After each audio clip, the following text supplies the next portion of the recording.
Əgər Heydər Əliyev müstəqilliyin ilk illərindən Azərbaycanda rəhbər olsaydı, heç vaxt torpağımız işğal altına düşməzdi.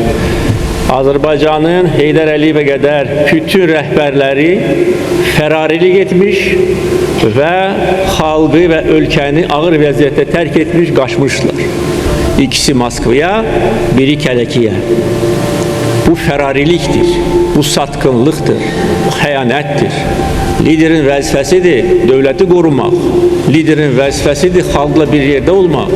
Ən ağır anlarda, ən çətin anlarda lider qabaqda olmalıdır. Heydər Əliyev kimi. Hər biri biz üçün o nümunədir.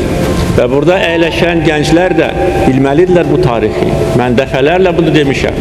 Biz bu tarixi yaşayan insanlar əlbəttə ki, heç vaxt bunu unutmayacağıq.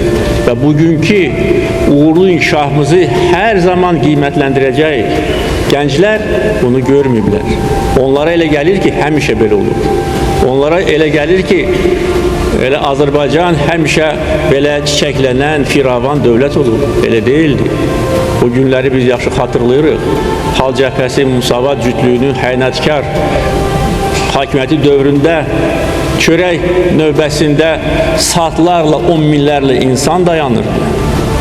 Əli silahlı quldurlar meydan oxuyurdular şəhərlərimizdə.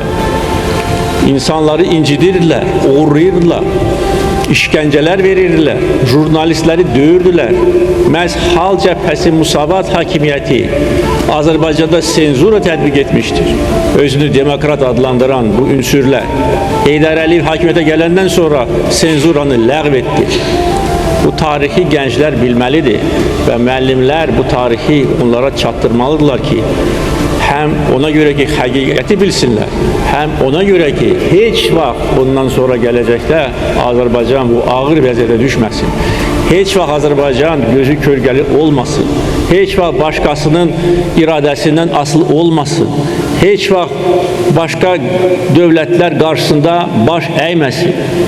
AXC Musavat cütlüyü dövründə prezidentin kabinetini xarici səfirlər ayaqlarla açırdı. Ona göstərişlər verirdi. O da bir məzlum bir adam kimi o göstərişləri yerinə yetirir. Ona görə belə günə düşdü. Məhər bizdən çox bizi sevən, istəyən varmı? O vaxt xəzinə boş olanda, biz kreditlər üçün müraciət edəndə heç kim bizə kredit vermir. Yaxşı, əgər siz Azərbaycanı bu qədər sevirsinizsə, nə üçün o vaxt bizə kömək eləməmişsiniz? Nə üçün ağır vəziyyətdə olan ölkəyə kömək eləməmişsiniz?